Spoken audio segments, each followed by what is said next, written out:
বিভিন্ন সময় দেশের মাটিতে টার্গেট করে চালানো বিভিন্ন হত্যাকাণ্ডে ইসরায়েলি সামরিক বাহিনীর নাম এসেছে। বিশেষ করে এসেছে তাদের গোয়েন্দা তৎপরতার গল্প। তাদের এসব অভিযানকে গোয়েন্দা উপন্যাসের সঙ্গেও তুলনা করা হয়েছে, উঠে এসেছে সিনেমার গল্পেও।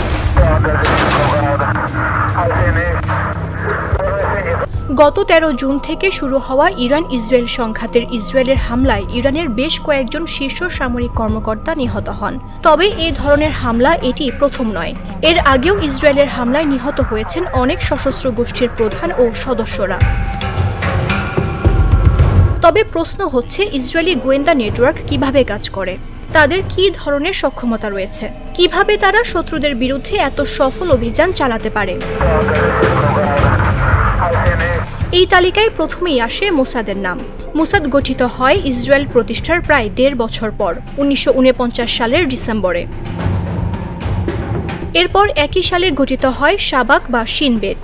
এই গোয়েন্দা সংস্থার দায়িত্ব হল দেশের অভ্যন্তরীণ নিরাপত্তা নিশ্চিত করা। শিন বেট দাবি করে তারা পশ্চিম তীর ও গাজা থেকে ইসরায়েলের বিরুদ্ধে আসা হুমকির বিরুদ্ধে অদৃশ্য ঢাল হিসেবে কাজ করে। আমান হল ইসরায়েলের সামরিক গোয়েন্দা সংস্থা, যা প্রতিরক্ষা বাহিনীর সাধারণ সদর দপ্তরের অধীনে কাজ করে। এই সংস্থার মূল কাজ তথ্য সংগ্রহ ও বিশ্লেষণ করে সামরিক কমান্ডকে গোয়েন্দা তথ্য সরবরাহ করা। জানলে অবাক হবেন, ইসরায়েলি গোয়েন্দা সংস্থার ইতিহাস ইসরায়েলের অস্তিত্বের চেয়েও পুরনো। ব্রিটিশ শাসনামলে 1922 থেকে 1948 সাল পর্যন্ত শাই নামে একটি গোয়েন্দা সংস্থা এখানে কাজ করত, যা ছিল ইহুদি আধা সামরিক সংগঠন হাগানা এর গোয়েন্দা শাখা। ইসরায়েল সৃষ্টির পর আমান তৈরি করা হয় হাগানার ধারণার উপর ভিত্তি করে। আমান বেশ কয়েকটি ইউনিট নিয়ে গঠিত, তবে 8200, 9900 এবং 504 হল সবচেয়ে গুরুত্বপূর্ণ ইউনিট, যা গাজায় ইসরায়েলের পক্ষে গুরুত্বপূর্ণ ভূমিকা পালন করছে। এই ইউনিটগুলোর দায়িত্ব হল ইসরায়েলের বিরুদ্ধে ইরান থেকে আসা গোয়েন্দা ও সামরিক হুমকি শনাক্ত করা। এবার চলুন শুনি ইউনিট 8200 এর কাজ কি।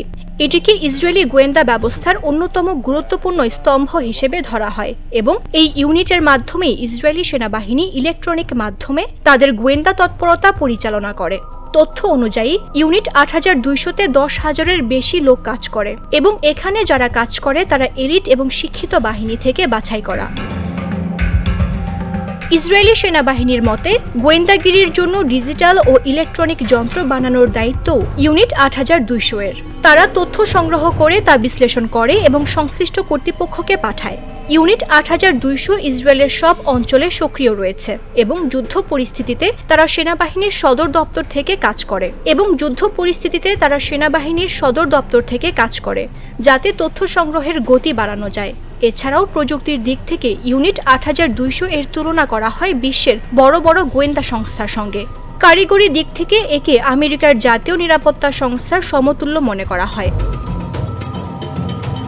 ইউনিট 8200 এর কার্যক্রম সবসময় গোপন রাখা হয়।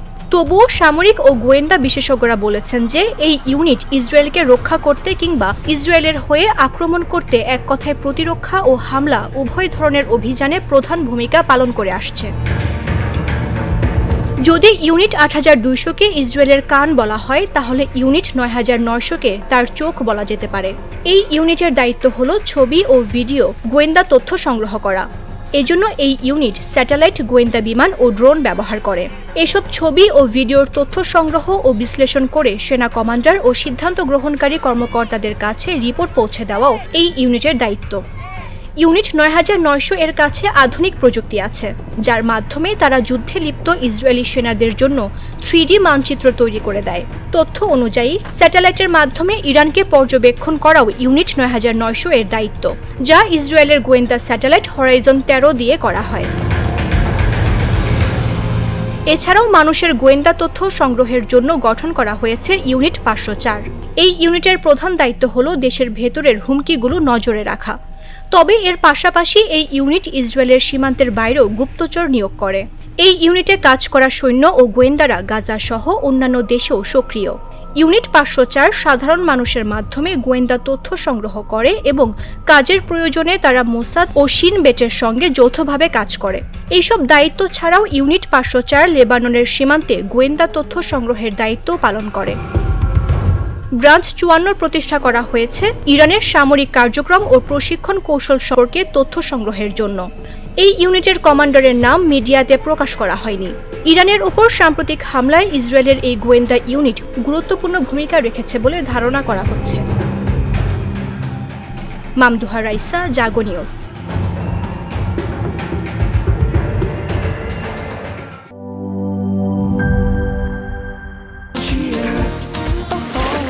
চিল হবে রিফ্রেশিং মুডে। চিয়ার আপ, চলো উড়াই খুশি।